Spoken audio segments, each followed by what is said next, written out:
lot more. And we are live. Awesome. Not according to my Hello. computer. Welcome. Yes. First, I just want to say I am in an unusual spot. I am at the beach. So I'm in my hotel room right now. So not my normal lighting and everything, but I am so excited to be here. I didn't want to miss out. And Deb and I, okay, so for Deb's trying to set up in her group, I'm just going to like chatter for a second while she's doing that. Those of you who know me, let's just pause that so we're not listening to me twice. Yeah, I'm trying to figure out how to turn off the sound on YouTube. There's there should be a volume button. Interestingly, Deb and I were just talking about voice and mine seems to be going. So this is very interesting. We might have to get into this. Okay, that's good. Okay, so sorry. No, Deb's getting set up. So we're going to take it. This is our first time. We did do a test, but we're going to like figure things out together and it's live. So, you're going to see some of these bumblings around. I'm sitting in a hotel room in Qualicum Beach on Vancouver Island. Literally, the beach is right outside our hotel. And last night we watched the sunset, pinks and purples and it's just beautiful on the water. And I'm super excited to be here. But it is a little bit different setting. So things are just a little bit different. And you'll see our very retro curtains. We actually love this hotel. We haven't been here before, but it's so like retro, but modern retro somehow. And it's just super cute. So, while Deb's just getting set up, welcome to Connection with Spirit. We are here to chat together, hopefully be able to see if anybody pops in to say hi with us. And I'm just going to put on the live chat comments. So if you are on our YouTube, I should hopefully be able to see that. Deb should be able to see it on her Facebook group. That's the plan. If we miss your comment, we apologize because, of course, we are figuring all of this out. Yeah. So what I'm seeing on my end of things is that it posted a link in the Facebook group. So we're not streaming live. You have to click on the link. Oh, okay. YouTube. Although the other day when we were doing it, it just kind of streamed in there. So, and I've got the sound thing figured out. And I'm actually going to connect in with my phone so I can see if there's any comments. But maybe we're just going to all be here. Yeah, we might all just be here. Too. Then that works also. Yeah.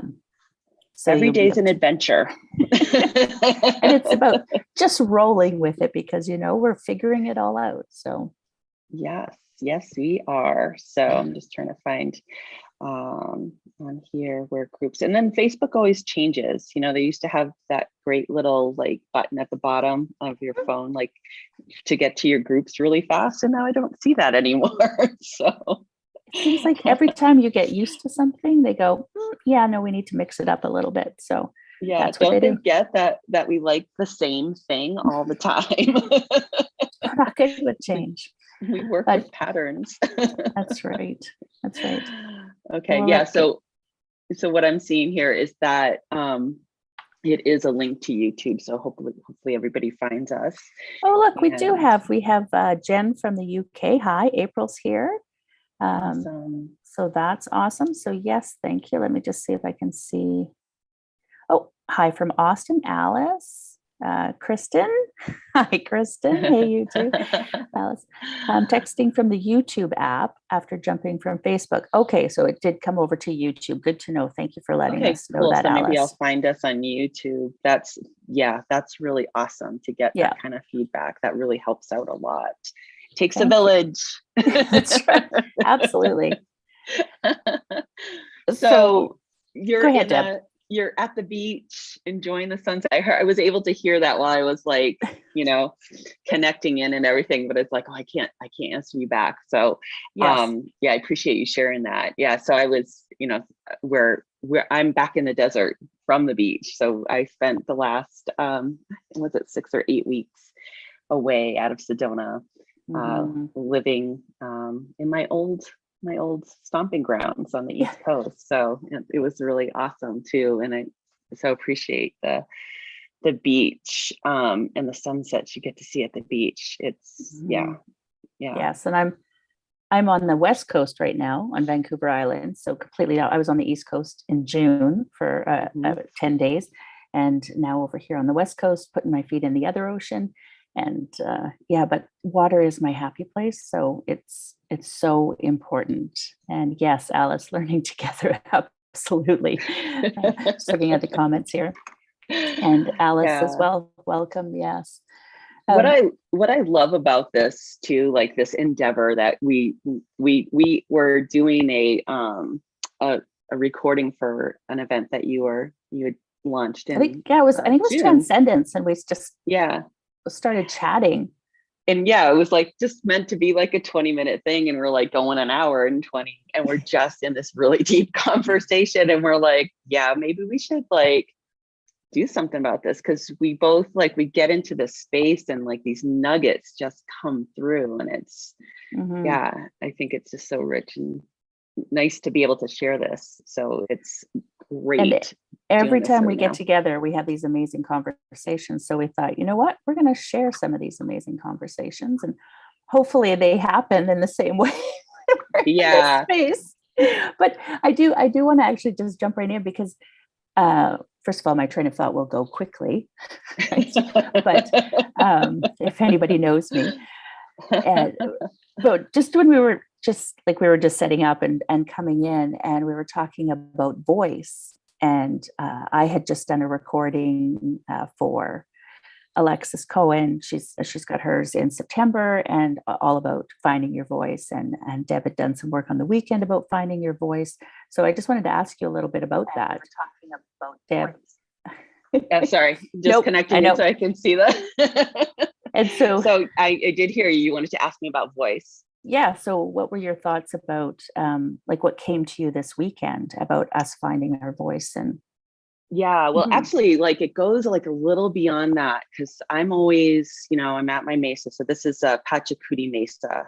It's a ceremony. It's at this point, because I've been a practitioner of this tradition for so long, it's grown from, this little 24 by 24 square with like 5 medicine pieces to like this whole room with paintings. And so it's really expanded in the time that I've done it. And so I sit here every morning and connect in with spirit. And, sometimes I get downloads of what things I'm going to do and how can I be of service is really like my ask is from spirits, like how can I be of service?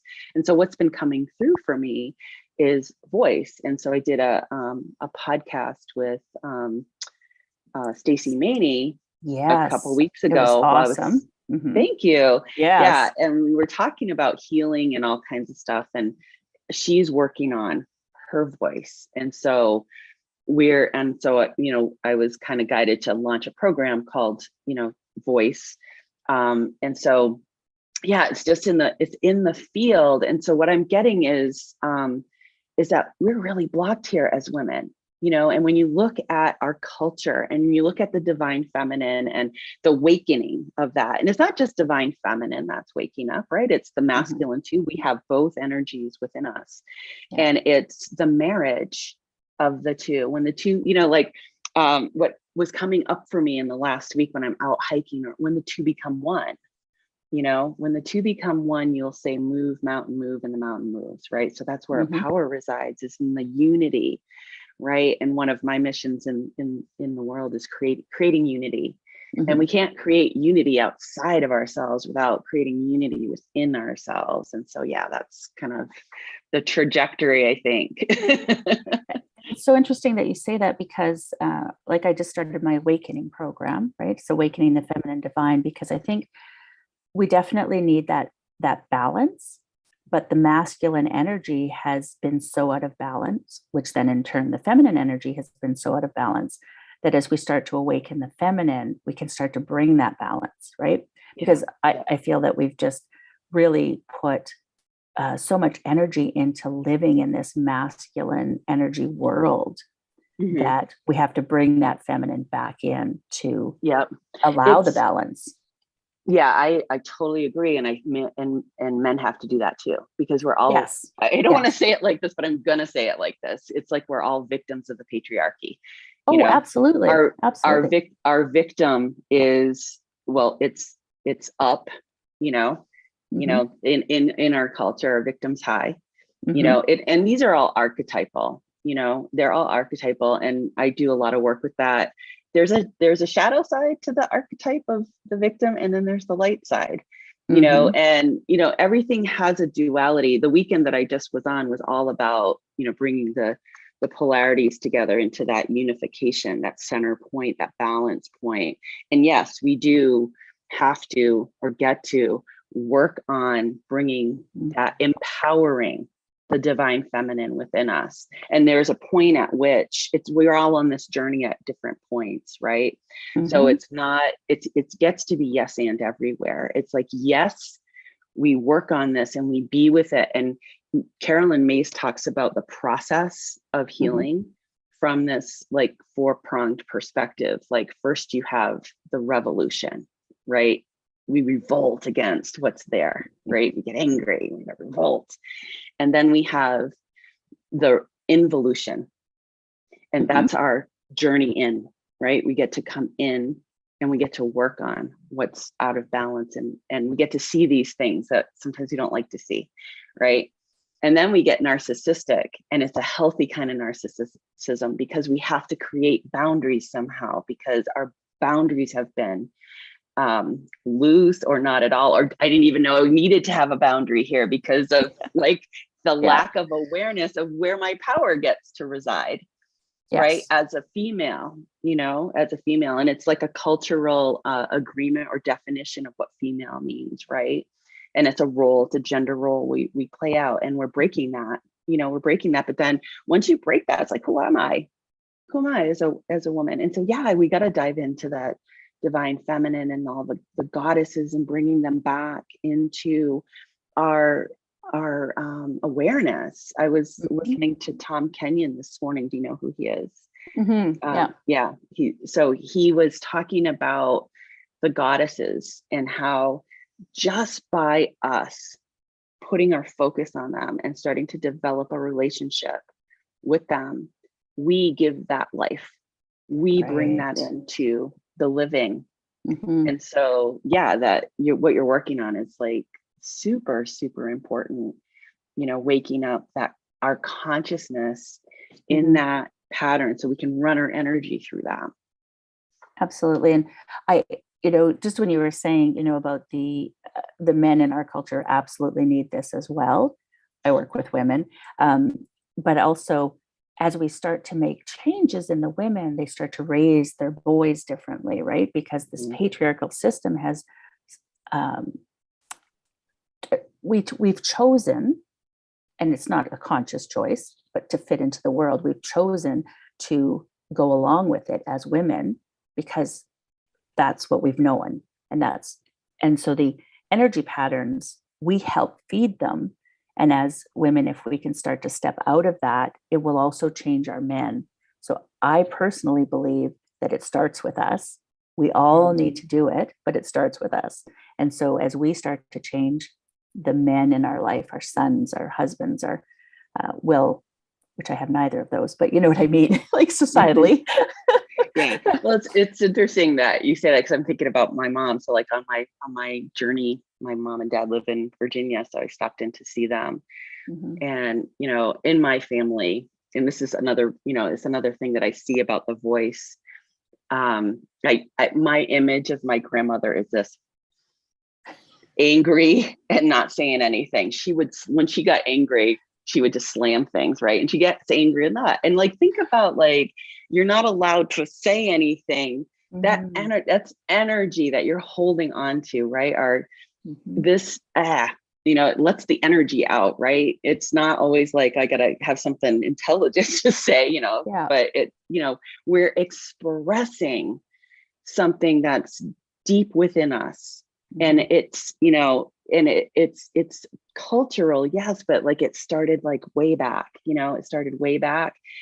And you look at historically, and a lot of people have this in their ancestry of women who were maligned, killed, burned at the stake, called a witch for having a voice, for using their voice, for wanting to say like, no, this isn't right, or even going against what the church or the patriarchal dominance was at that time, right? You're saying something against what we all want this direction to be. So, and so it just, you use the word choice, and I go, yeah, it is kind of a choice, but it's almost like it's a choice we're making without knowing that we even have a choice. Yeah, absolutely. Yeah. We don't recognize that choice, right? Because and we've isn't it never funny? known anything different. Yeah, Go ahead. Sorry. No, we do this too. This is what we do. But yeah, I mean, we always have a choice, but this is what we've known, right? We don't know any different. It's kind of like I've been trying to stop saying you guys to a group. I work with women. Why am I saying you guys?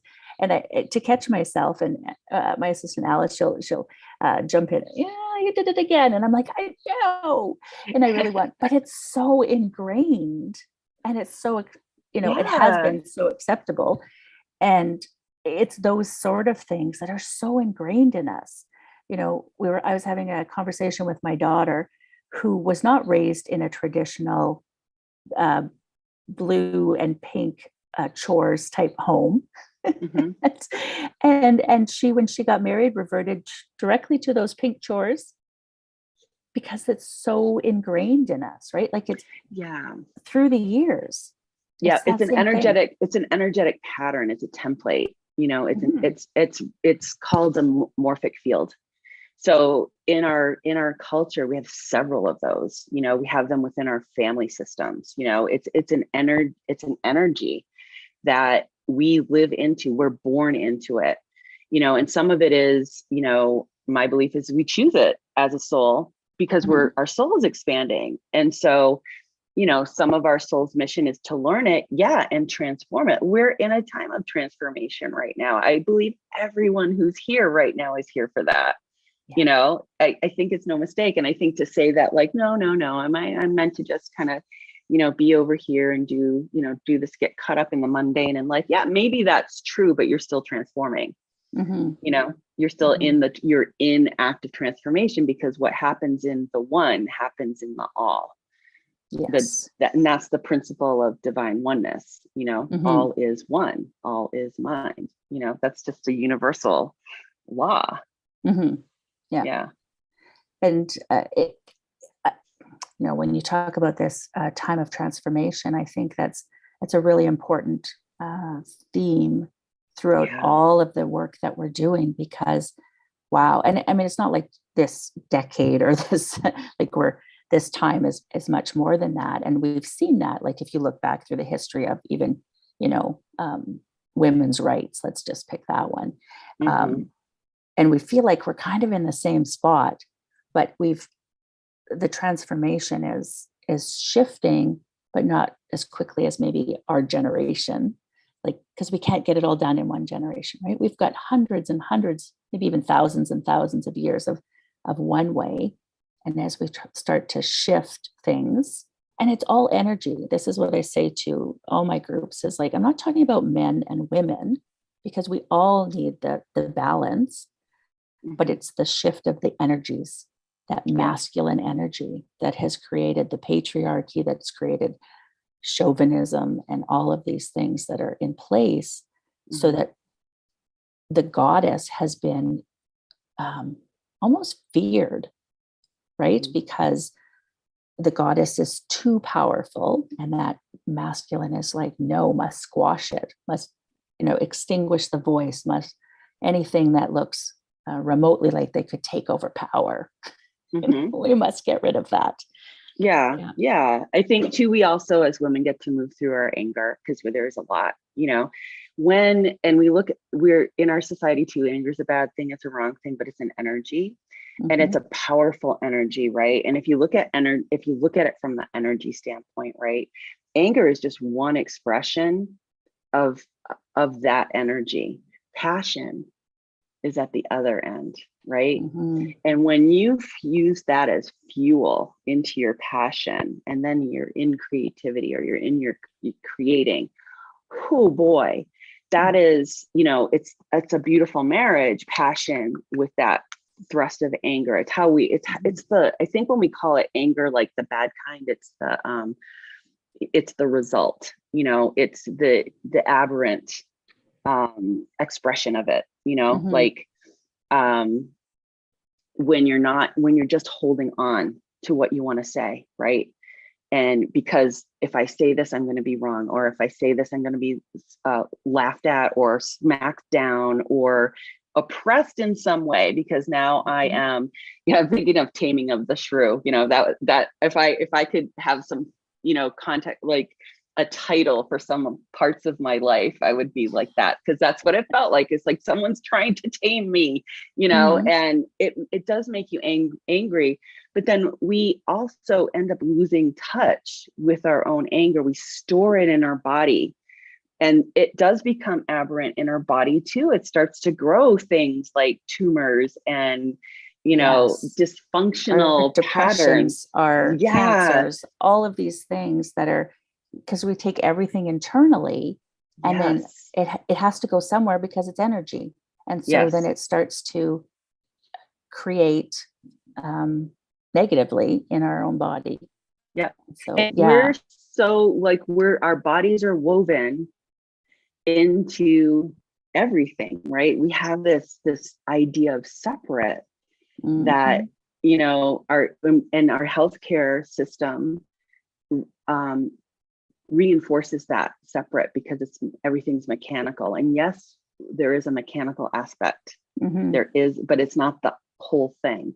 There's a whole systemic, organic functioning, in our body, just like the world, just like the universe. It's this fractalized pattern. So again, you come back to what's happening in one is happening in the whole, right? Mm-hmm. So like if I'm feeling it here in my throat, it's not all about me. I hold a piece, you hold a piece, everyone listening holds a piece, Mm-hmm. and those that aren't listening we all hold it here. Mm-hmm. And so, yeah, we get to do our inner work on that. We get to change the outer world by shifting the inner world. Yeah. And we're not alone, right? That's, like I got to connect us back up with spirit. Like that's part of the evolutionary process. It's meant to be this way. I have a teacher that says we're like 200 years behind where we should be developmentally as human beings.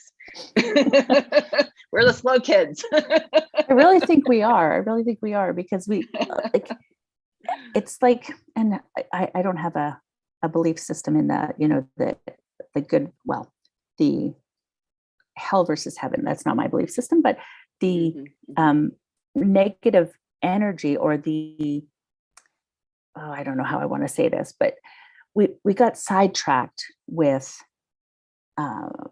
money, power, all of those things, right? And so as opposed to staying in spirit. So even where we went to worship, say churches, and well, okay, let's not even get into that. That's a whole other discussion. But let's just say where we went to worship. We'll bookmark that for next month. Exactly. So where we went to worship, which was typically in nature, it got corrupted with the power and money as well. And so we got sidetracked. So I totally understand it. Are we 200 years behind? I think we're probably more than that, because there was this sidetracking of energy into what's in it for me, as opposed to the collective, right? Yeah. And I think that was so damaging to us as a whole. And so we now trying to find our way back. And I think it's the women that are leading us there. I really do. I'm not saying men don't do the work. No, I'm not. I agree with that, actually, because when you look, as a, someone who's gone to many seminars and healing and, shamanism and all that, there are men there, but 90% is women. and the men are very few. And when I first started doing MFR, and I certainly didn't start when, John Barnes started doing, teaching back in the 80s, I started like somewhere in the, early 2000s. It would be like an anomaly to see a guy there, but there's a lot of men that work in healthcare. There's a lot of men that work as PTs. There's a lot of men that I don't know if there's a lot of men that work as OTs or massage therapists, but definitely physical therapists. It's a more manly profession. Occupational therapists tend to be they're linear. They're like a balance of a linear mind and a creative mind, because they have to solve problems of how am I going to get this patient to rehab and move. Where the PT is more of like the mechanical movement, exercises, this kind of thing. They think of the devices, and the massage therapist is more of they're going to go more woo woo, because they're actually hands-on in the body. And when you're hands-on in the body, you are in an energetic system, and you're feeling the experiences of this human being, this beautiful, luminescent, made matter being that it's like an honor to commune with, and I don't know why I just went down that track, because I'm like, oh, I think I hit a dead end. But there was something about, I like to weave in the body part of this, because it plays out in our structure. We move through this. And one of the things that I love about like what we do for work with art is it taps into the subconscious patterning that it's subconscious, so when you see it, so easy, like as a practitioner, right, to see a pattern emerge in someone you're working with, right, but they don't even see it. And so when you gently guide them to like get it into their awareness, oh no, well I did that.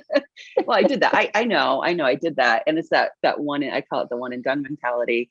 But as I see that pattern, the one and done mentality, because that's the mechanical linear. I did it that one time, right? I fixed it, right? It's done, right? And so for me, it's like I'm seeing it come out, like when I'm teaching, like I need to repeat it many times, because when you're in the program, you don't hear, or you don't hear it the way it was said.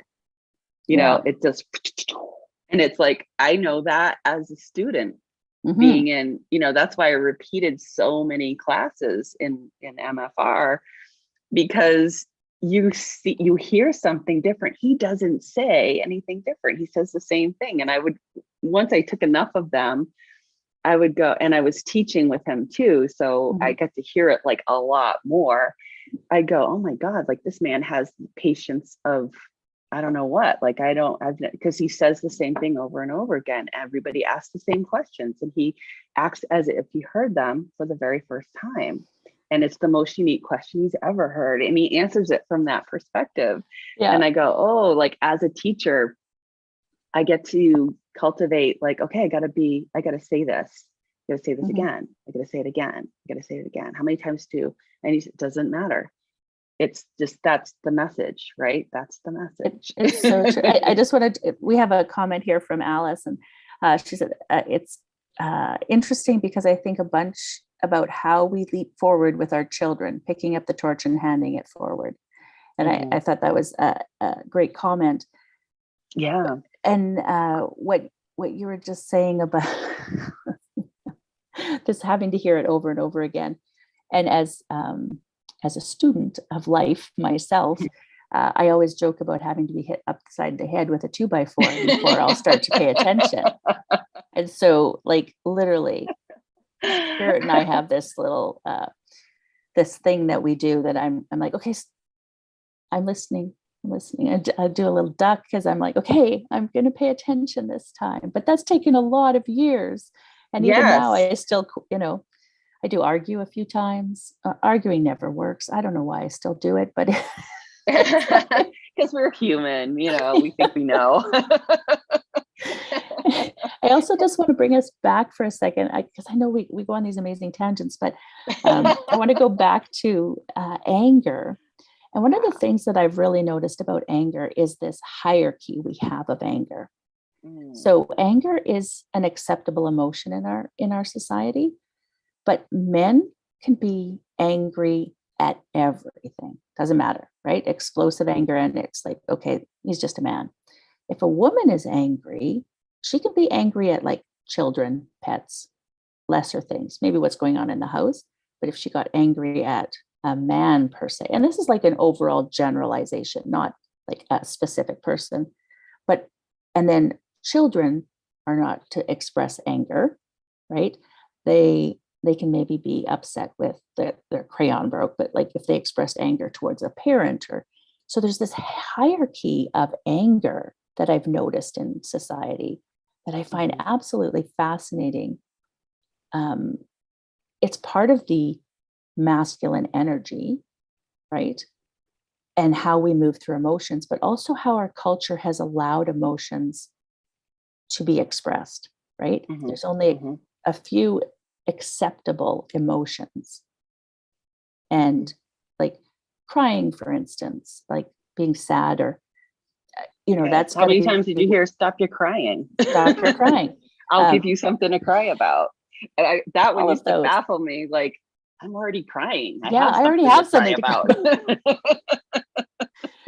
And men can't cry at all. And then if women cry, and okay, you can cry but if you go on too long, now you're hysterical, and like all the negative. So there's emotions that are allowed, but even if you're too happy, right? What do you have to be happy about? Why, people have to bring that down. I'm suspicious of you now. You're up to something. Exactly. And so these emotions have been trained.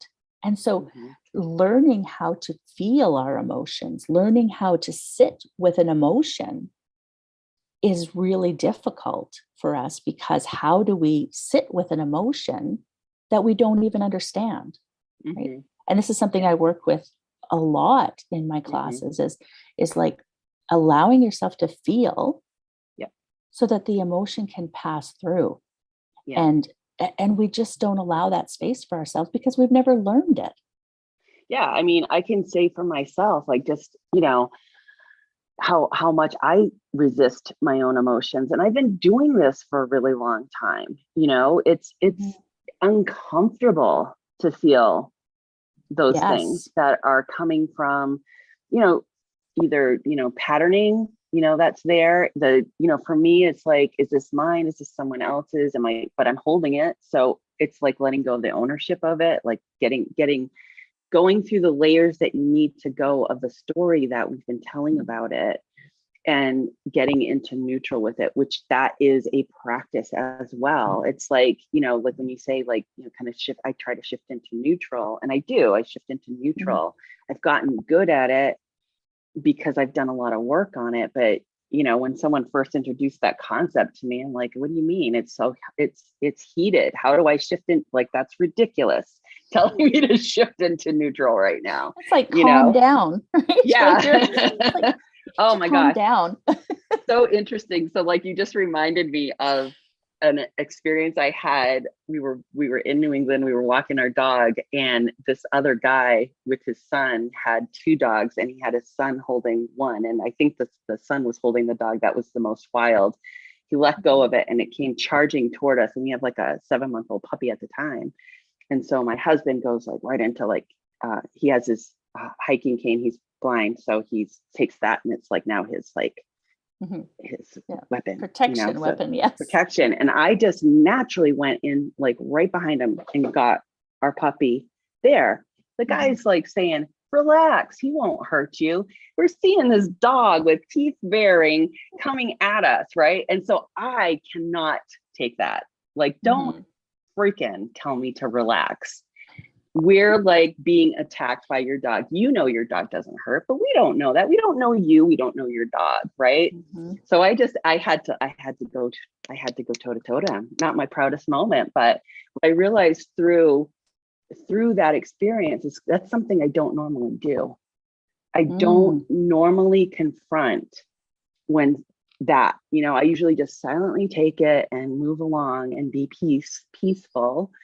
And I was like, I actually like afterwards when I was analyzing it, because I do that too, I went like, I went into like almost a self beat up for acting like that. And I wanted to blame my husband because I was following your lead. You're the one that went into this and I couldn't. And then I'm like, hold on a second, that's not good either. And so when I really sat with the emotions and really felt into that experience, I was like, I've never really done that before, where I was standing in my power and saying, no, you don't get to tell me to relax. And using anger as using my voice in a way to say, you're crossing a boundary here with me and my family, and I get to stand up for us. And I'm not going to apologize for it. And I'm not going to make myself wrong about it. I'm going to celebrate the fact that I took a stand. And so, I did that to myself. But did you see, I had to go through those channels to become, and I'm just going to bring okay you with it. Back to when you started your story, you said, not my proudest moment. And I'm like, actually, I think this is a moment you should be very proud of, but we're so conditioned that is not acceptable. And so you started that story with not my proudest moment. Because that's where I was. One of your proudest moments. Well, do you see where I ended up with the story too, is celebrating it. So in the beginning, it wasn't, because I'm looking at how I yelled and what I said. And, I go into well, I don't want to hurt anybody. I don't want to, I'm creating peace in the world. I'm creating unity in the world. So I can't behave like that. So that's also that spirit. There's a spiritual bypass to that. Yes. There's a spirit, and I caught myself in it. The Love and Light Brigade, we'll just throw some love and light on it. Right. And everything's going to be peaceful and okay. And it's no, we do have to make a stand sometimes. And that's what that taught me. And that also taught me, it showed me where my languaging creates some of that too, right? Telling you the story, not my proudest moment, right? I look at it even now, as we're talking about, I look at that and it's probably not even in alignment with what actually happened. But my vision on that is that it was ugly. Yeah. It's shadow stuff. I don't look at it, but it's but by telling the story, right? I'm telling both sides and telling the yes and version of it, right? Not just me as the hero that I stood up to, this man that wants to put me down and shut me up. But it's I some part of me shifted without knowing it. And I acted without thinking.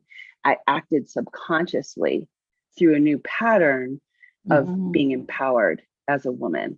And that's I would have experiences early on when I was doing this work, where I'd be in a conversation with somebody, and afterwards I go, who was that woman that was just talking? She was so confident, So this is another example. We get to have these experiences. We get to bump into each other, and not make ourselves bad or wrong. Although, like you pointed out, it's still there. Yeah, right? It is. It's still there. Because it's so ingrained in us. And so when we're beating ourselves up with, those things that we do that are out of character, what we've been taught, we have to remind ourselves of those strengths. And so the fact that you went through that journey of reflection so that you could come to that place of, wow, this was amazing, right? Now you just have to keep going so that you can repeat the story and start with, I had this amazing thing happen. Well, my thought is that where you do it once, when you do it once, it's subconscious. Subconscious is a pattern, right? It's a pattern. It's an energetic field of energy that we run our energy through. We run through that. So it happens without even thinking about it. But what we get to do is we get to notice it. We get to talk about it. We get to bring it out. We get to be vulnerable with it. We get to, as leaders, I feel like my job is to share that so that, I'm not up here. I'm not up here. Oh, look at her. She's doing all these things right. It's no, I mess up all the time. And I'm still bouncing off of things too, because I am human. I'm not up here at all.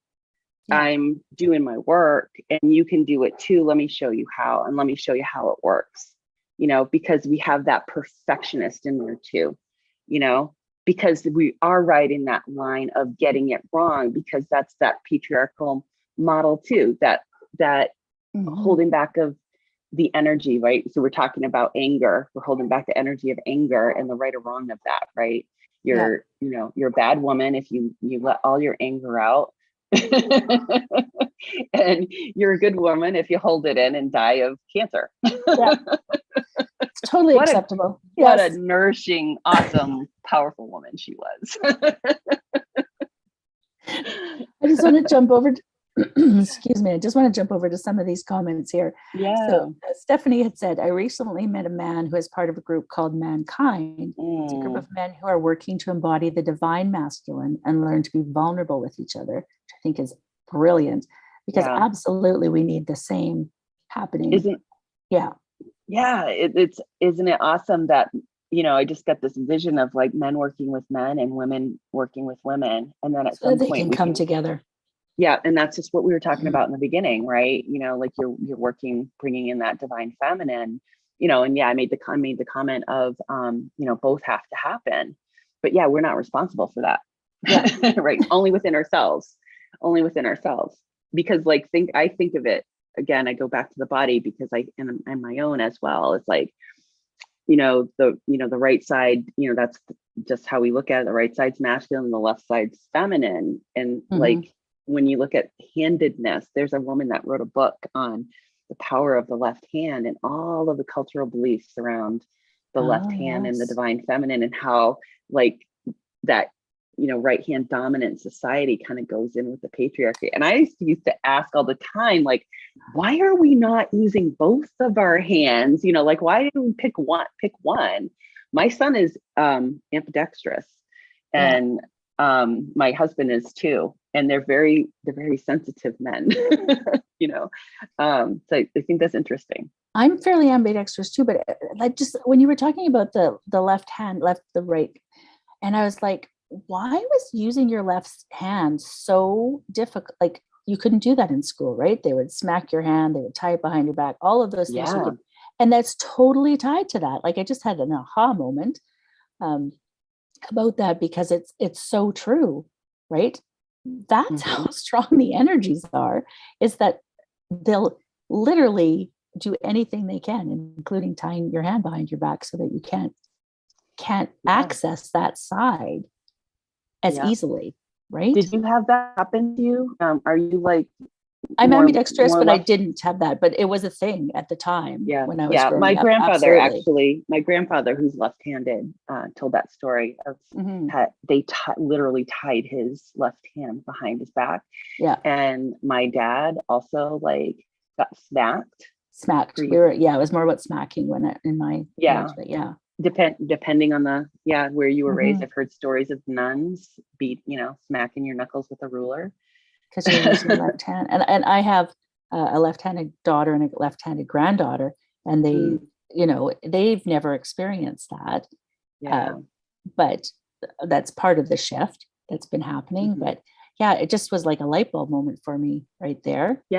Well, it's funny. So now I'm going to go into gender a minute, because what just popped into my head was like, well, like, isn't that interesting? It's like, you can be this gender or that gender. And what are we seeing happening in our culture? Right. And what the evolution of us is androgyny. Like, that's what I've been hearing in a lot of spiritual circles, is that's also a duality, gender, right? Yes. The gender roles, you get to, and we talked about that too. You get to be this and you get to be that. You don't get to have these emotions because you're this, you're, and you don't get to have these emotions. You don't get to have most of these emotions that make you human because you're this. And now go off and have fun, have a great life, Just as you were saying that, and we'll come back to some of your comments. We are seeing them. But we get so caught up in our conversation. As you're saying that, my friend who's here, her son is transgender, and his best friend is also transgender, and they're just absolutely adorable boys. And we were at the beach, and they went off to watch the sunset, and one's an artist, and so just really they were talking about the color, and I'm just like, yes, this is what we need. We need our children to be like open to everything, both sides, both energies, both. I'm like, could we just not all have trans children? That would be, I don't want them to struggle. No, that's not what I mean. But I would, that energy, that yes, totally get what that you're energy. saying. Yeah. Because it's so amazing. It is, yeah, because it's both and. It's not separating, it's unity consciousness, right?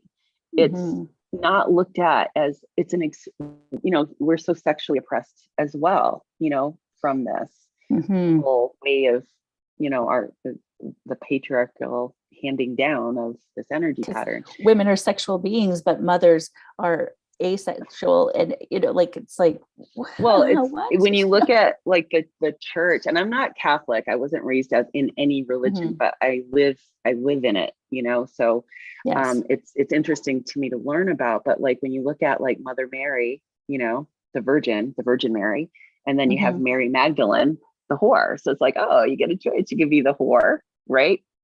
Or you can be the virginal mother. But when you get married too, is like, you're supposed to be a virgin, but then once you're married, now we want the whore. And if we don't get that, we'll go somewhere else, because it's like, how does that work? I don't, and I don't know. We're going to go down a deeper road if we go there. Like making lists of all different conversations to be having later. Yeah. Another bookmark right there. Yeah. But I see like on the comment that Stephanie made about the mankind, she adds to that and says he was assisting his wife at a drum making workshop and was so encouraging and supportive of everyone there. So I guess that was part of his next evolution on creating mankind. I love that idea. And I do know a lot of people in some of the spiritual circles that I hang out with that are starting to work with men, and I just think that's such a beautiful thing, There's so many more that I've heard of men's groups like that, because they also need to be doing this work. Like we're gonna be the cause of the shift, I think, like the women. Yeah. Yes, I agree with that. The men need to do the work too. It's just, I think it's smaller, more secretive pockets maybe, because it's hard for them in society to express that feminine energy, because it's so feared. I consider it feared in our culture, that feminine energy. And so well, what are we afraid of? That's my question. What are we so afraid of? What are we so afraid of? Yeah. What power do you feel like you have now that you will lose if you allow yourself to have your own feminine energy, right? And to be equal with, partnered with, like true unified, where we're, like, I don't even know if we need to redefine what equality means to us in this culture, because I don't even know if we have a really clear definition of what that looks like, because we're so, I don't know why I was going to say the word impregnated with that bad thought. Have you ever read the book, The Goddess in the Alphabet? No, I don't think I know that one. Yeah, it's an amazing book. As I'm talking, I'm going to look in my Kindle for it. It's basically, it talks about when we learned how to write, because it's such a linear process, we started developing our left mind. And that's when another shift, the patriarchal shift, started happening, when we started writing. And the author talks about historically that there's cultures that came before the patriarchy that was the matriarchal. And it was almost like the exact opposite. It had to shift into like a neutral place where there was more of a unity, and then it came to a polarity, and now the pattern's coming back to a harmony. And so it's, when you look at like how things move in the universe, right, we are conscious creators, co-creators in the universe, right? And we're learning how to do that right now, right? And I can look at it from that bigger picture and go, oh, well, so we're playing our parts in this pattern, and how are we going to consciously create it, where it's win-win, so like my equality definition is coming into like win-win. Everybody gets to win, because we have to do something, because we have a competitive nature too. And we have that hierarchy of, hierarchical way of looking at things where this is down here and this is up here. And I was recently listening to Matthew Fox that kind of broke down the word hierarchy, and what it really means is sacred ordering. Oh, Not okay, yeah. not in a linear world. We're going to define it like yes. Yeah. I think some of this kind of plays into like when we start really seeing who we are, as soul, that, in our place in the global cosmic world or universe or space, or however you want to say that's also going to help create the shift, and yes, I've had teachers too, like, and I think that's why I'm going to go back to like, being in seminars and seeing like women. It's like, we've been doing this. We've been leading the edge of the transformation. And I think back in my mind right now to like the suffragettes, Yeah. wait, it's been happening for a long time. And when you look at the evolution of it, and I think, are we still in that revolution right now? I think we're kind of, some of us are in different stages within that, but like if you look culturally, globally, universally, are we, what stage are we in, collectively, are we still in the revolting, which it very much needs to happen, and anger is part of that revolt, right? Yeah, I'm not going to take it anymore, making a stand. which brings us full circle back to voice, right? And that it's one thing to be angry, but we need to voice our anger because nothing's going to change otherwise, right? Think of the Me Too movement a few years ago, right? Yeah. And the shifts that we saw so quickly when we all lent our voice to that. And it was amazing. And it's tapered out a little bit now, but things have still changed. And so I think as we more and more lend our voice to those sort of things, or maybe we need to be the one to start it. But the anger behind that is how we do that. That's what motivates us. That's what, is the thrusting of that engine, right? Yeah, absolutely. Absolutely. So important. I, as you were speaking, I was thinking like, it's so interesting how we are with movements, right? And they're called movements. And there's like, we start to move into it, and it reaches that like high peak of like, okay, this is getting attention, this is getting steam. And then we make changes. You start seeing results, and then it's hard to keep the energy high. And I think the nature of the universe is this undulating wave, the sine wave, and it's being able to be in tune enough with spirit, connected enough with spirit to be on the wave of that, to be riding that wave and understanding the process of it. And not, because I know like people will always go into like when we're on the downslide, oh no, we're going, you can feel it. Oh no, we're going down, we're losing ground. And, we need to get that momentum up. Then we go into more of our physical body and we do that forceful pushing thing. That's the masculine push, right?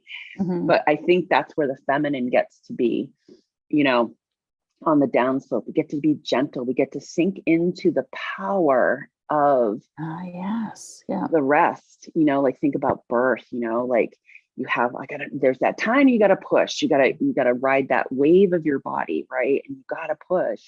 And then it's like, okay, now it's the rest part, but there's all kinds of stuff happening in that moment of rest, right? There's this recycling up, there's all kinds of juicy stuff happening in that. And we love the physical results. And it is charging, when you're like at the top of that peak and you're like, yeah, it's all coming to fruition. It's going, And then it's but we have to remember not to make that rest phase wrong, because that is the sine wave is the divine feminine and masculine working together in the universe, And so good reminder. And we have to hear it again and again and again. I do when I'm in it. It's easy to say it now. It's easy to say it now, but when you're in the middle of it all. Yeah. And I do have things, it's really interesting. I do have things that are going on in my life that I'm in that space with it, you know, and I'm just sitting here going into my pattern of like, okay, what can I do to push this along? Right. I'm just, I feel it in my body. I'm exhausting myself. And I've gotten good enough to know like, okay, I'm going to rest, even though there's like parts of me that want to push, you know, that I want to push against the rest. Like, what do you mean rest? Keep going. Yes. It's Yeah. so true. Slave driver. I want to come back to a comment that Alice made here. Peace is allowed to have boundaries. And I think that is such an important thing to reiterate, I guess, because it's true. And self-care especially is allowed to have boundaries. We need boundaries. One of the things I noticed raising my kids is how important boundaries are for development of ourselves, right? And so, you know, we want our kids to experience and be able to do things, but we also need to put them within some parameters so that they don't like fall off the edge, right? And so I was one of those parents where, you know, if I had time to go to the hospital, yes, let's explore this. You can climb this tree. If I don't have time to go to the hospital today, you know, but there has to be some boundaries too around safety, around nutrition, around educate. Like there's different boundaries that we have. Are they always in alignment with what our culture says? Maybe not, but I don't think we want to do that. We're the product of that. Exactly. So we have to, and it's different for every child. It's different for every person. What your boundaries are not going to be what somebody else's boundaries are. Exactly. But we recognizing those boundaries and having them, I think, is so important. And yes, peace is allowed to have boundaries. I just want to see if there's anything else here. I would love to, Alice also said, I would love to see some listed in the comments if you think of them, seeds to plant. Oh, you were talking about our bookmarks. Yes. Actually, that's not a bad idea. We should put them in the comments. If anybody hears us say, oh, we should bookmark that, throw it in the comments because knowing us, we'll go on a new tangent. And Alice also said, download education and Muslim women opportunity to build the equity we are speaking to, and it is due for a revolution. Yes. So many things. So many things. I kind of wanted to go back to boundaries for a second. You know, one of the awesome things I get to do while I was in New England is spend a lot of time with my 5-year-old grandson. And it's really interesting seeing how he's being raised and the results coming out of his mouth, you know, the languaging coming out of his mouth. Like, you know, Grandma, I need some privacy right now. I need some alone time. I'm like, okay, cool. I can't imagine, you know, in my imagination being that age and what would have happened to me if I said to my mother or my grandma or my father at any age that I lived at home, quite honestly. I need some alone time right now. But like, I know myself enough to know, like, I'm such a hermit. I love my alone time, you know, and it's more of a chore for me to be engaged in stuff. You know, I have that time where I love it too. You know, and I've learned to dance with it. But like, I think if I had my dream world, I'd always be alone. But like, if I ever said that as a child, like, hey, could you back off? You know, I need my time. Like, he'd like, so many things. It's so true, right? That my grandkids are the same way. They know that they can have that time if they need it. Because my oldest she's a reader. She's quiet, really introverted. Loves her friends and doing things, but she needs that quiet time. And her younger sister is very extroverted, very outgoing, loud, amazing little creature, but she's a lot. And so she's got a lot to say, huh? About everything. She's actually, she's quite funny. But so our oldest, Emma, she'll just say now, like, I just need a little break. It's okay. Go ahead. Totally understands that, you know, all of those things. But I can't imagine even raising my kids. What? No, we have things to do. You don't need a break. But as a child myself, like, I wouldn't have even thought to voice it, let alone, Yeah. it just Yeah. wasn't even our vocabulary. So Yeah. seeing that evolution is really amazing. Yeah. Yeah. So I think that, like, what we're creating momentum as we do our inner work, as we connect in with spirit, as we connect in with our own souls and do our soul work, it's like, that's the conscious creativity part, right? Get out of, the patterning and stuff, and we get to see from our soul perspective, right? Yeah. What those patterns are, and the ahas that happen, right? And we get to go on those journeys, and as we do that, it's allowing others to do the same thing. So that's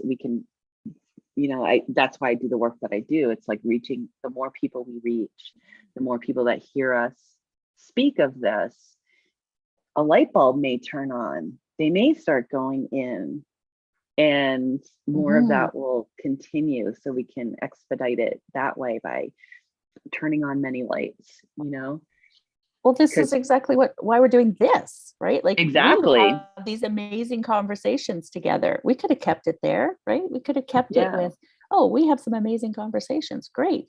But if we can share them, then maybe other people join in the conversation, or maybe they get that little nugget for their own self, and then they have some amazing conversations, and it just gets passed on. And I can't reach all the women in the world. Well, I probably, could maybe, but if I can work with this pocket of women, and then all the women of the world, but I work with this pocket, and then they just start spreading the message, and then they start spreading the message, and it's just amazing how we can do that. There's room for so many in the pool, right? And I hear that a lot with people who want to do this work, and in many different forms. And it's like, well, there's already so many people doing it, there's not enough get people out of doing it. Get out of competition. It's like I said, repetition. We need many voices saying these things, sharing your wisdom, sharing your stories, being vulnerable, being who you want to see in the world, right? And hence the reason I do so many collaborations. Most of my work is collaborations for that very reason, because we need to share that. So Stephanie just made a really good point here. She said, I realized that I was using smoking as a way to have alone time. When I was able to ask for alone time without the excuse, it helped me quit smoking. Wow. I totally understand that. Like, that's profound. That's profound. Like, what are we doing? What a great question to ask ourselves. Like, what are we doing that could be detrimental just to get our alone time? Yeah. Wow. So insightful. Thanks for sharing that, Stephanie. Yeah, that one's amazing. And I'm just looking at the time now, and we've been chatting for an hour already, and it's just and you and I could probably go on forever, but maybe we'll come back next month with another another conversation. Where we'll go and next month. So our plan is to be here every month on the third Monday of the month. And I think we're going to stream it this way, but if we change it up, we'll let you know. But this seems to work. We might go into the group and stream to the YouTube, but either way, we'll be in both places, however that works out. But if there's anything that you'd like to comment, or anything that you think you'd like us to discuss, or any questions, I guess, that you have, maybe that's a better way to put it. Please let us know. Deb, do you have any sort of final comments? I'm just so grateful. I am really honored to be in this space with you, and also find it amusing how we get to figure out how to share this. Because there's I have my limitations on tech for sure. But I do want to encourage people to make comments, to share this. If you have people that as you're listening to this, and there's people that would enjoy this conversation, share the YouTube link with people. Get the word out, get yourself out there. Get brave. Get brave. I love that. Brave. Because as we use our voice, we can start to see the change, right? Alice says, this is delightful. Thank you. Awesome conversation. Awesome. Thank you, you two, too, for jumping in and being part of the conversation. I want to encourage that too. Yeah. And we do get on, like a roll. And so sometimes we have to okay, wait a second. There's other people here too. We do want you to be a part of the conversation as well. So we do appreciate that, but we can be really on it. We'll work on that. But we will be back. And we just want to thank you for being here with us. And it's really awesome with both of you. Thanks so much. And looking forward to next session. Thanks, Kristen. Awesome. Yeah. Thank you, Kristen. Thanks for that. All right. Well, we will see you next month, and please share. And thank you. I'm just so grateful to be here, but also to be sharing with people. And that's my life. And I love that. Yeah. Awesome. Yeah. All right. Bye, everyone. I'm going to try and figure out how to stop this. We'll see how that